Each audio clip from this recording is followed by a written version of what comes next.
disso. Se não for a Res, que seja uma igreja que vai te desafiar a crescer. Amém? Olha só, hoje a gente ia começar uma série com Res e Colorado, mas eu senti muito forte no coração ontem para falar uma palavra. Eu não sei se essa palavra vai ministrar em todas as pessoas aqui. Eu espero que sim, porque o Espírito Santo, Deus ele consegue fazer isso. Mas eu senti muito forte de falar algumas coisas com vocês. E é isso. Eu preparei essa palavra ontem, fiquei bastante tempo orando e senti, eu acho que foi de Deus.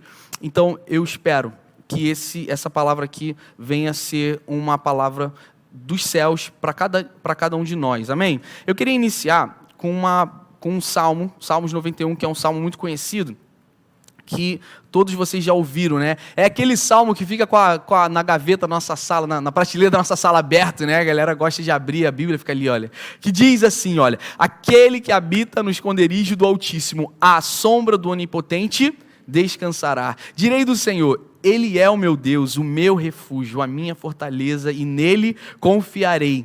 Porque ele te livrará do laço do passarinheiro e da peste perniciosa. Ele te cobrirá com as suas penas, e debaixo das suas asas te confiarás. A sua verdade será o teu escudo e broquel. Não terás medo do terror de noite, nem da seta que voa de dia, nem da peste que anda na escuridão, nem da mortandade que assola ao meio-dia. 1000 cairão ao teu lado, 10.000 cairão à tua direita, mas não chegará a ti. Somente com os teus olhos contemplarás e verás a recompensa dos ímpios, porque tu, ó Senhor, és o meu refúgio. No Altíssimo fizeste a tua habitação, nenhum mal te sucederá, nem praga alguma chegará à tua casa, porque aos seus anjos dará ordem a teu respeito, para te guardarem em todos os teus caminhos. Eles te sustentarão nas suas mãos, para que não tropeces com o teu pé em pedra. Pisarás o leão e a cobra, calçarás aos pés o filho do leão e a serpente. Porquanto tão encarecidamente me amou, também eu o livrarei, pô-lo-ei em retiro alto, porque conheceu o meu nome. Ele me invocará e eu lhe responderei. Estarei com ele na angústia, dela o retirarei e o glorificarei. Fartá-lo-ei com longura de dias e lhe mostrarei a minha salvação. Quantos podem dizer amém? Essa é uma promessa, são versos poéticos, escritos para pessoas que estavam habitando no deserto.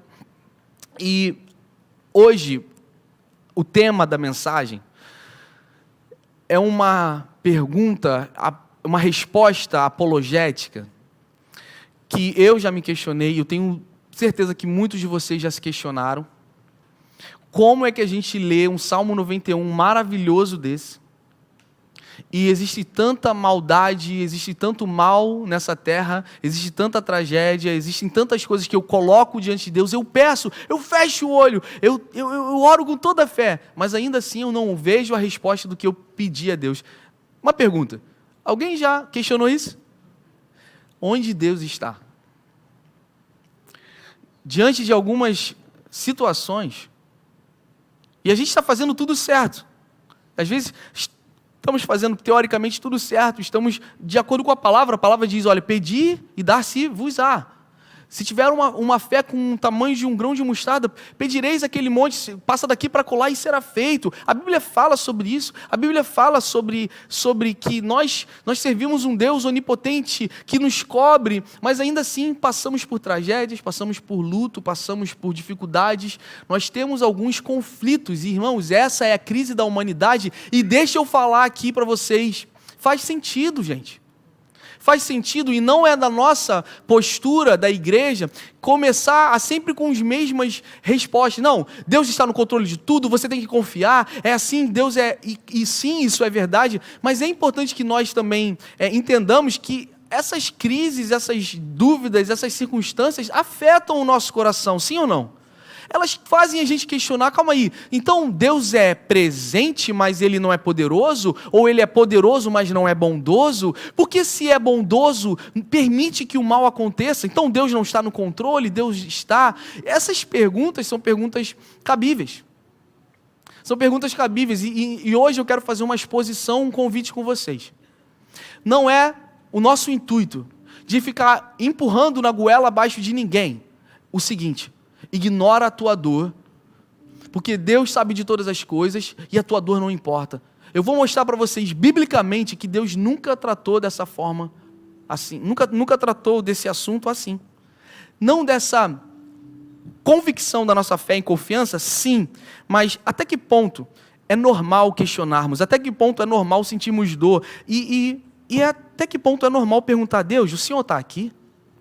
Será que isso tudo realmente é uma farsa, ou é a nossa própria emoção querendo se atrelar a uma esperança que é além dessa vida? Eu já passei por muita crise desses pensamentos. A minha solidez de fé hoje, ela vem consequente a essas perguntas. E que eu acho que amadurecem a nossa fé. São boas. Teve algumas situações que, eu não passei pessoalmente, e que o Senhor me livre de passar. Mas eu presenciei na minha família algumas situações. Eu era criança, uma primeira situação foi o meu primo, que caiu de uma escada de um 3º, 4º degrau.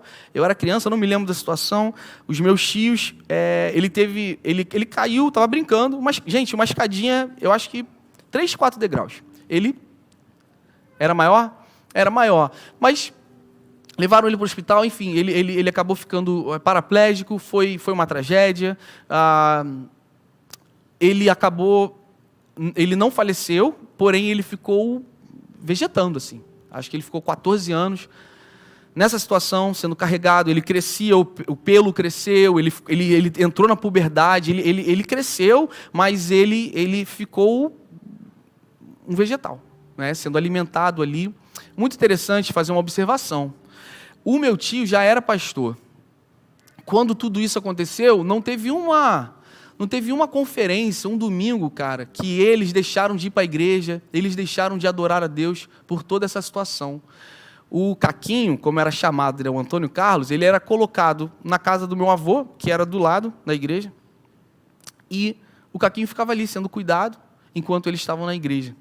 É importante fazer essa observação, porque muitas das coisas que acontecem, embora sejam ruins, a gente, ao invés de perguntar por que acontece, a gente deveria perguntar para que isso acontece.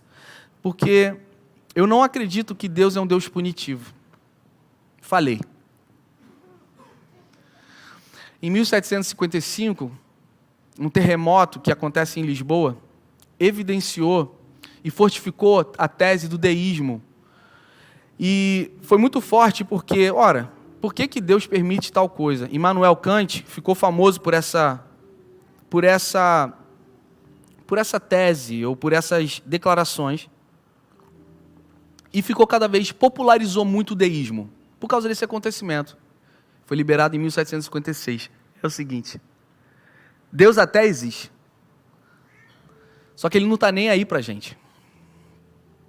Essa realmente é um fácil diagnóstico depois de acontecimentos trágicos dessa forma. E a gente entende. E eu, como pastor, talvez as perguntas mais difíceis, apologéticas, essa é a mais difícil. De verdade, conversando aqui com vocês. Conversar com alguém sobre o amor de Deus, não é nem sobre a realidade de Deus, mas é sobre o amor de Deus. Quando alguém passa por uma tragédia. Eu me lembro que quando eu era garoto, a gente foi fazer um evangelismo em Portugal, na cidade do Porto. E aí a gente foi falar de Jesus para alguém, rapidamente, ríspido, o cara responde: não vem falar de Deus, porque se Deus fosse bom, ou se Deus fosse real, a minha filha não nascia sem um braço, sem 2 braços. Ei, será que a gente pode ser real aqui, gente? Crises são normais. Eu vou mostrar para vocês, na próxima meia hora, que essas crises, elas podem nos afastar. Porque elas vão se somar a um grito que a gente tem na nossa alma de querer se distanciar de Deus. Ou, essas crises podem fortificar a revelação de que Deus não apenas é real, mas Ele é um Deus bondoso, misericordioso e poderoso. Amém. E eu vou mostrar isso para vocês através de uma pessoa chamada Jesus. Você pode repetir bem forte comigo aí, Jesus? Jesus, ele reflete muito o que Deus está fazendo com a gente hoje. Entenda a vida a vida como uma jornada até a consumação. Deus, ele tem planos na redenção, mas a vida é um deserto. A nossa vida é um deserto. A gente não tá isento de alguns acontecimentos trágicos, mesmo que nós sejamos chamados de filhos de Deus, tá bom? Um outro acontecimento que aconteceu quando eu era mais recente, foi o que a minha esposa Sabrina já falou aqui, da mãe dela, que era uma mulher de muita fé, era uma mulher que estava batalhando contra o câncer, e ela nunca falava, eu tenho câncer, eu não aguento mais. Pelo contrário, as pessoas iam visitar essa mulher na sua casa, e elas iam para encorajar a minha sogra, elas saíam daquela casa encorajadas. Porque tamanha fé daquela mulher, da minha sogra, a gente passou dias com ela, eu nunca testemunhei a minha sogra reclamando ou amaldiçoando Deus. Por que eu estou passando pelo que eu estou passando? Eu ouvia gemidos de dor. A gente ouvia ela gemendo de dor, mas ela nunca reclamava. Quem conheceu sabe o que eu estou falando, assim, sabe? Que rocha, que fé. E onde Deus estava, que não curou uma mulher tão virtuosa, que fez tudo que deveria fazer? Teve fé, orou, teve integridade. E aí, chegou um momento que a gente veio para o Brasil para pegar o nosso visto, chegou um momento que eu falei assim, Deus, se liga aqui, ó, Deus, me permita fazer uma oração. Se a tua vontade é levar a minha sogra, que ela vai morrer, deixa eu aqui como um filho te pedir uma coisa, muda a tua vontade. Eu fiz isso, essa oração, e faria novamente. Faria. Não sei se vocês estão entendendo o que eu estou querendo dizer. Porque nós somos filhos, nós temos acesso a esse Deus, nós temos amor a pessoas que estão ao nosso redor, e a gente tem essa audácia em Cristo Jesus de falar assim, olha, se for a tua vontade, o Senhor poderia mudar a tua vontade? Por favor, estou te pedindo. E isso é muito difícil, Onde está Deus?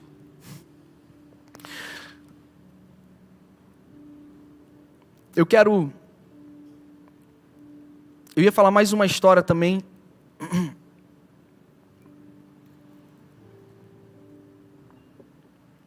Mas, por causa do tempo aqui. Então, eu quero que a gente entenda primeiro, a vida é um deserto, sabe? É um deserto.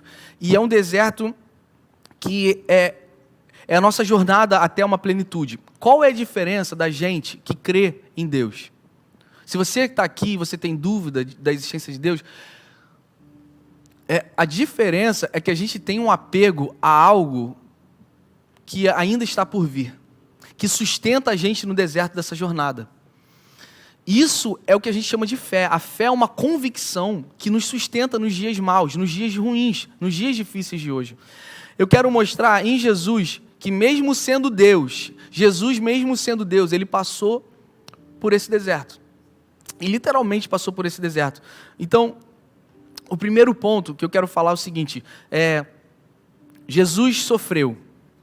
Antes de falar disso, agora eu lembrei que eu estava aqui na minha cabeça, tinha uma coisa para falar.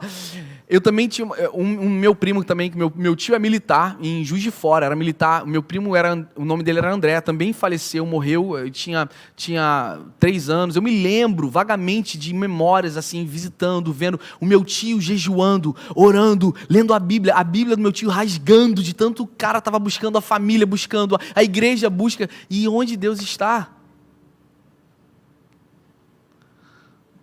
Aí são questionamentos normais, né?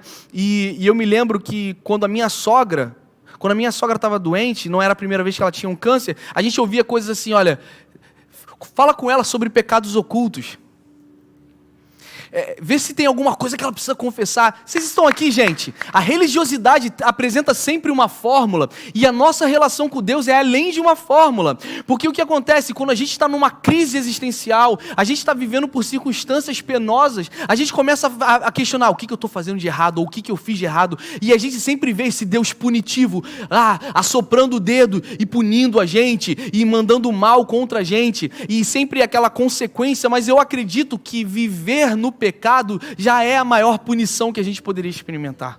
Viver no pecado já é a pior maldição que poderíamos experimentar. Deus não precisa se dar o trabalho de matar pessoas e colocar tumores em pessoas. Nós provocamos tudo isso porque quando o pecado entra na humanidade, as consequências do pecado vão se multiplicando. São consequências da criação se afastando do Criador. E tudo bem, eu estou aqui para dizer que eu também vivo nesse deserto. Mas o que a religiosidade fala é o seguinte: você leu o Salmo 91, que diz, nem 1000 cairão ao teu lado, 10.000 cairão à tua direita. Essa é uma profecia poética para cada um de nós cremos nisso, mas olha só, às vezes você está fazendo tudo certo, mas a vida é a vida. Acontece. Por isso eu comprovo aqui em Cristo Jesus que Deus não se torna inoperante na ausência ou na presença de circunstâncias penosas. E por quê? Porque Jesus é a prova disso, irmãos. Jesus é a prova disso. Primeiro ponto, Jesus sofreu. Olha só, um Deus que sofreu. Jesus sofreu, e é muito interessante a gente analisar que Jesus no deserto, ele tem uma experiência muito forte. Ele estava em jejuando. Em Mateus capítulo 4, fala o seguinte: Jesus foi conduzido pelo Espírito ao deserto. Tá? Pelo Espírito ao deserto, para ser tentado pelo diabo. E tendo jejuado 40 dias e 40 noites, teve fome. Chegando-se a ele o tentador, o diabo, disse: se tu és o Filho de Deus, manda que essas pedras se transformem em pães. Jesus, porém, respondeu, disse: está escrito, nem só de pão viverá o homem, mas de toda palavra que sai da boca de Deus. Então o diabo transportou a cidade santa e colocou-o sobre o pináculo do templo e disse-lhe: olha, se tu és o Filho de Deus, lança-te daqui abaixo, porque está escrito que aos seus anjos dará ordens a teu respeito e tomar-te-ão nas mãos, para que nunca tropeces com o teu pé em alguma pedra. Para aqui.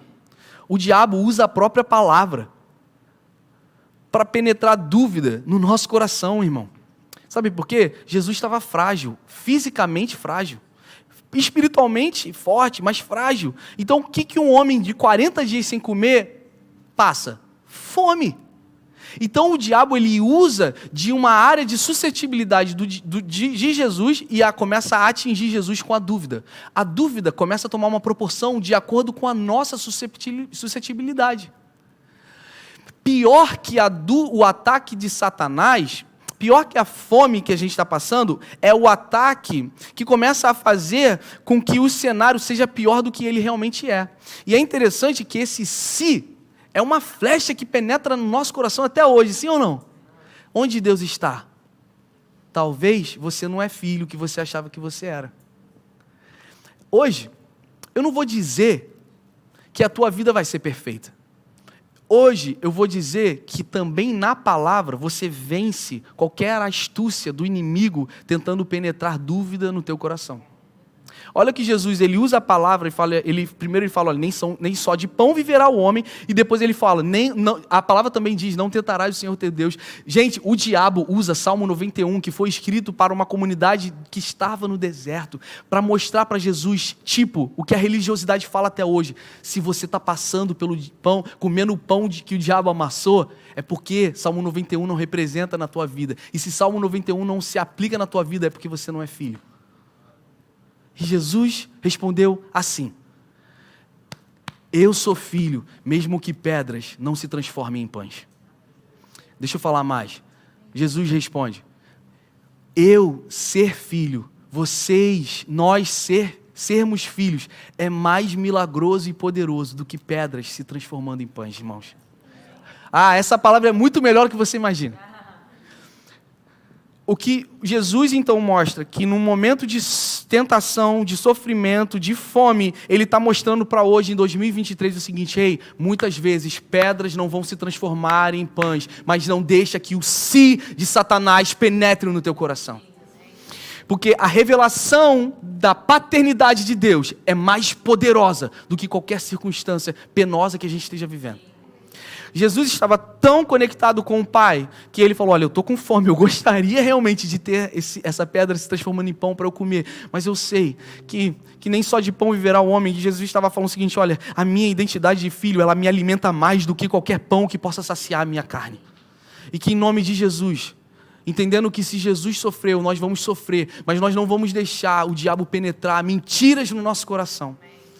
Salmo 91 é uma verdade, é uma profecia sobre nós. Quantos podem dizer amém? Então, não grite com o diabo. No teu caos, na tua dúvida se Deus é real ou não, se Deus te ama ou não, se você foi escolhido ou se você foi abandonado, não grite, porque Jesus não gritou.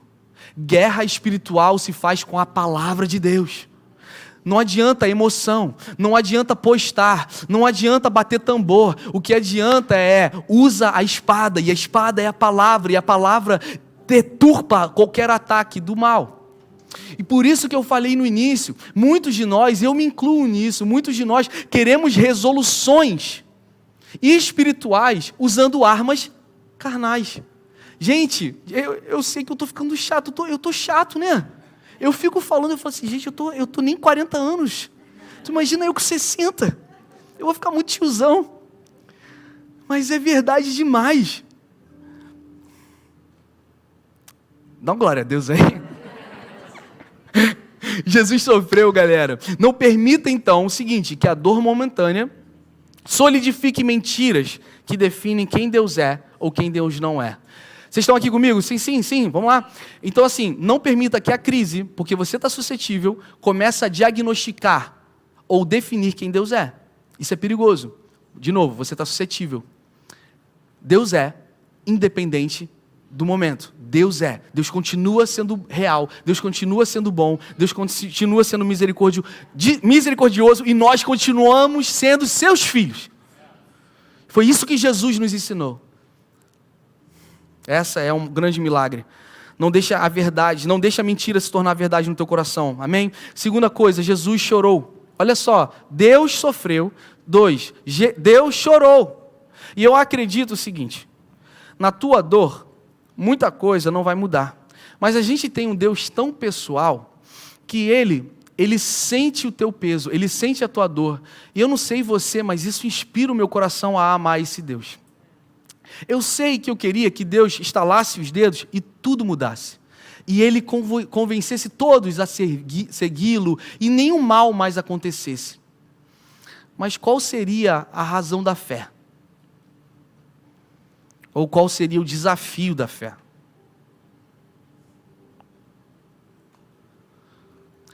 Ai, Deus, na sua sabedoria, na sua soberania, escolheu pessoas medíocres como eu, pessoas medíocres como vocês, para mostrar e se revelar ao próximo. E se compadecer do próximo. Deus desceu, Deus encarnou, Deus sofreu, Deus se preparou, Deus em Jesus chorou. Você não entendeu? A diferença do cristianismo para todas as religiões, embora respeitemos todas as religiões, é o seguinte, é que esse Deus, além de não ser punitivo, é um Deus compassivo. Esse Deus, Ele sendo Deus, posso falar aqui uma coisa? Esse Deus defecou, urinou, suou, sangrou, se machucou, quebrou o dedo. Esse Deus era tão pessoal que Ele sentiu a tua dor e Ele sente a tua dor até hoje. Esse Deus não tira você ou a tua mãe do hospital, mas esse Deus está com a tua mãe no hospital. Esse Deus, Ele não livrou o teu ente querido da morte, mas esse Deus ficou com você lá no funeral, quando você estava chorando. Esse Deus chorou, esse Deus chora e esse Deus vai continuar chorando, porque esse Deus personificou a dor humana. Na tua crise, na tua depressão, no teu deserto de hoje, você pode perguntar, onde Deus está? E eu estou aqui para afirmar que Ele está mais perto de você do que você imagina. Porque cada vez que você está sofrendo, Ele está sofrendo com você. Cada vez que você está questionando, Ele está ali do teu lado, te amando da mesma forma. O nosso sofrimento, a nossa crise existencial não anula a divindade e a bondade desse Deus. E a presença de Deus está nesse lugar aqui. Deixa eu falar uma coisa para você, eu não gastaria um segundo vivendo algo que eu não acredito, eu não gastaria R$1 viver por algo que é uma religiosidade inventada por homens. Eu estou aqui porque a graça de Deus me alcançou, eu fui perdoado, eu fui transformado, Ele me deu uma nova chance. O mínimo que eu posso fazer é proclamar que esse Deus, além de real, é Deus bondoso. Ele é Deus gracioso, Ele é poderoso. E eu saber que existe um Deus que não é punitivo, mas esse Deus chora comigo. É um Deus que se reduz. É um Deus que personifica, é um Deus que é pessoal. Irmãos, isso me constrange. Ele não é o Deus distante.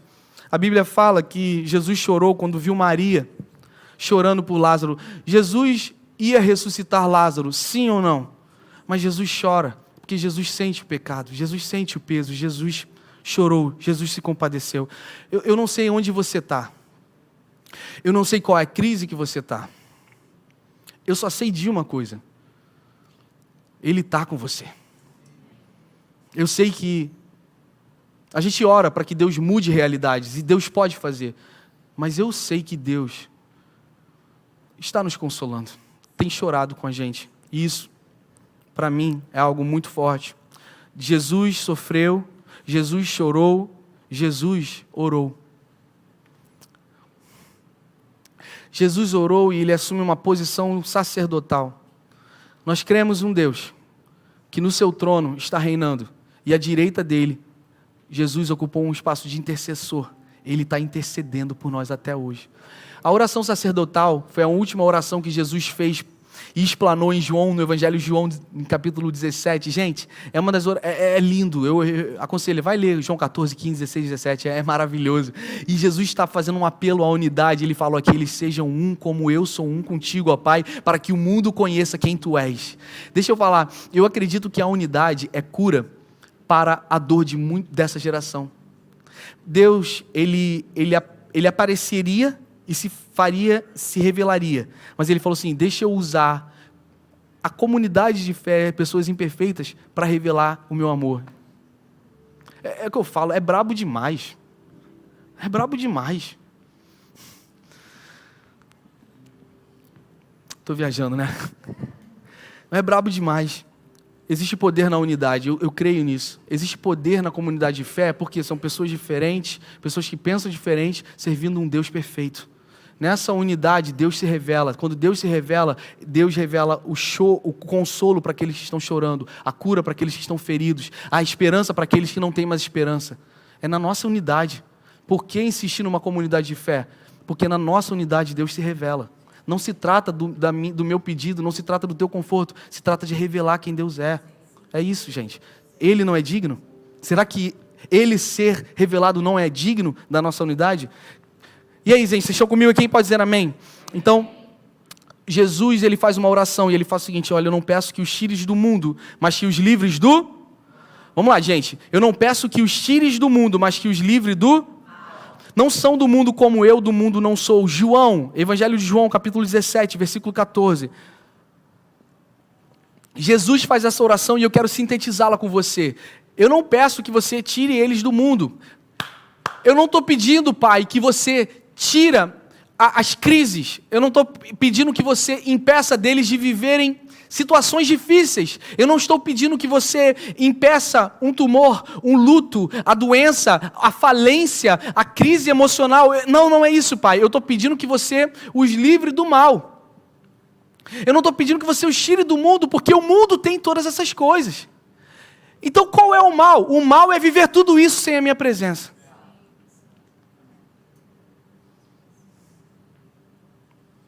Porque o Senhor é o meu pastor, e nada me faltará.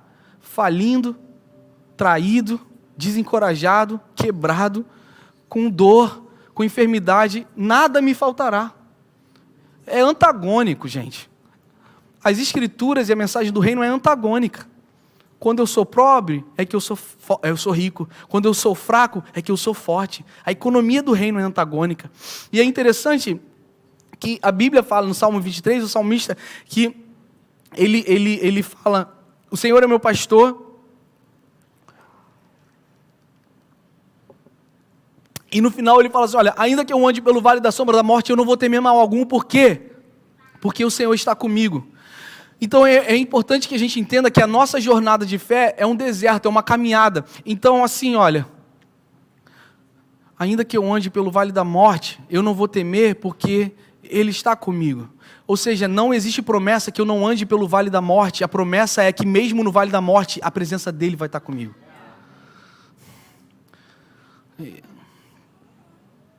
Então eu posso afirmar nessa noite: o mal não é o câncer, não é a doença, não é o luto, não é a falência.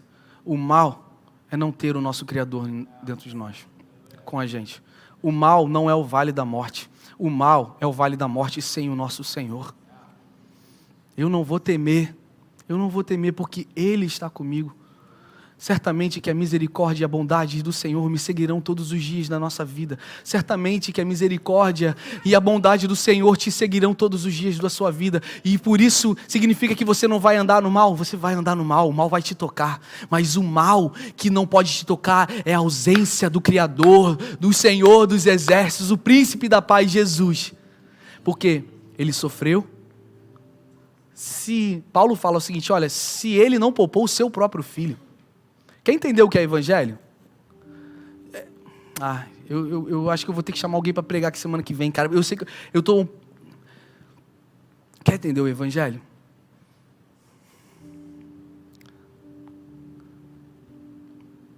Seja fiel na dor. Não siga Deus como um gênio da lâmpada que vai fazer tudo o que você precisa. Seja fiel a Ele. Mesmo que o milagre não aconteça, seja fiel a Ele. C.S. Lewis fala muito, que o sofrimento é o megafone de Deus numa sociedade surda, numa humanidade surda, alguma coisa assim. Jesus, que Deus está falando o tempo todo, mas no sofrimento o sussurro se torna um megafone, um grito, algo muito maior. Por quê? Porque de certa forma, eu sou pastor, e isso acontece comigo, eu sei que acontece com você. No sofrimento, a gente começa a se apegar a uma força, a gente precisa disso. Quando está tudo bem, a gente se acomoda, sim ou não? Então, esse Jesus morreu também. Jesus morreu. Mateus fala o seguinte, perto da hora nona, Jesus exclamou em voz alta, dizendo, Eli, Eli, lama sabachthani, que quer dizer, Deus meu, por que o Senhor me desamparou? Vocês já ouviram isso? Eu quero dizer o seguinte, Jesus sofreu, Jesus chorou, Jesus orou e Jesus morreu. E aí, agora a banda começa a tocar aqui comigo. Fica aqui. A gente só está aqui e a gente só crê no que a gente crê, porque Paulo falou o seguinte, se esse Jesus não tivesse ressuscitado, em vão seria a nossa fé. Jesus só seria um cara extraordinário, acima da média. Mas Jesus, Ele morreu por nós, e o que aconteceu 3 dias depois? Ele ressuscitou. Na morte de Jesus acontece algo. Antes de Jesus suspirar e entregar o seu espírito, ele fala isso, recita um salmo, Eli, lama sabachthani, que diz, Deus meu, por que o Senhor me desamparou? E eu quero falar uma coisa para você, que de novo, que o mal não é ter ausência de coisas ruins da vida, o mal é não ter o Criador, isso ficou claro aqui? O mal é passar por isso sem o Criador, e eu provo isso, quando Jesus está ali crucificado, morrendo, com a coroa de espinhos, sangrando, ele diz, como se talvez em alguns segundos e alguns minutos a presença de Deus tivesse que se ausentar de Jesus, porque o meu pecado foi sobre ele. A minha maldição foi sobre ele, o teu pecado foi sobre ele, e porque Deus é santo, reto e justo, Deus teve que se ausentar do próprio Filho. E a pior dor de Jesus não foi a chicotada, não foi a traição, não foi ouvir um povo que ontem ele estava curando e hoje estava gritando Barrabás, não foi carregar a cruz, não foi espinho no crânio, não foi o escárnio, mas foi sentir o seu Criador, o seu Pai se ausentando. A pior dor não é o luto, a pior dor não é a dúvida, a pior dor não é a perda, não é a falência, a pior dor é ter a desconexão do nosso Criador de nós. Deus meu, porque o Senhor me desamparou? Bem,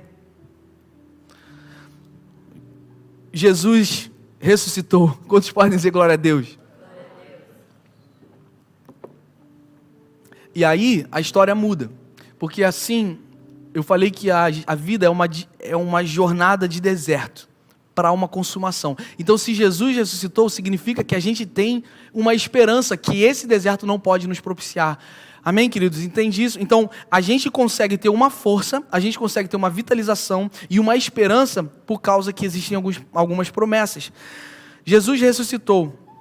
E a Bíblia fala o seguinte, que Maria estava chorando fora. Maria Madalena foi a primeira pessoa a ver Jesus, né? No caso, ressurreto. Estando ela, pois, chorando, abaixou-se para o sepulcro e viu 2 anjos vestidos de branco, assentado onde jazera o corpo de Jesus, um à cabeceira e outro aos pés. E disseram-lhe eles, mulher, por que você chora? Ela lhe disse, porque levaram o meu Senhor e não sei onde o puseram. E tendo dito isso, voltou-se para trás e viu Jesus em pé.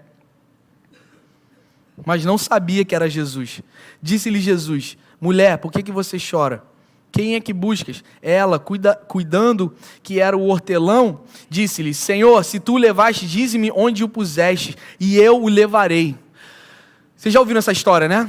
Essa mulher que era uma pecadora, é a primeira pessoa a testemunhar Jesus ressurreto.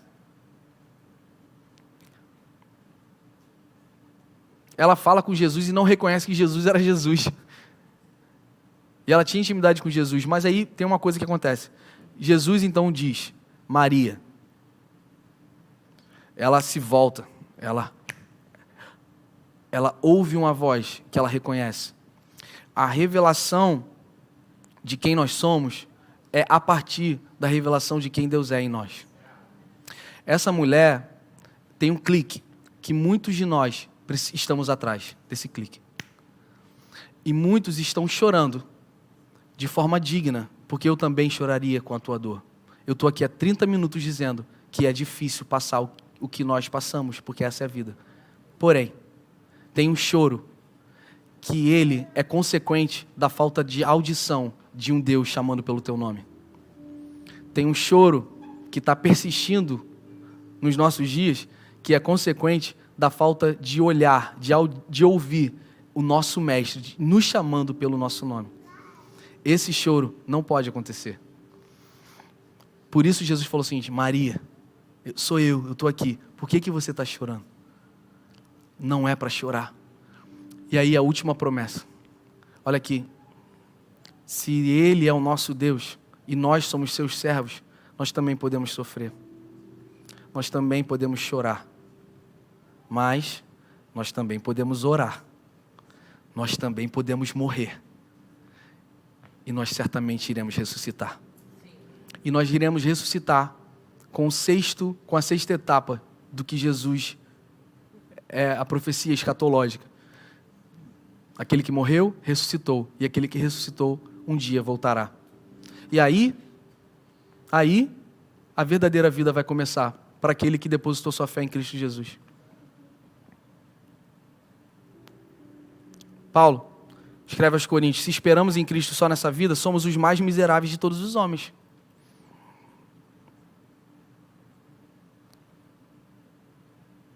Mas se de fato Cristo ressuscitou,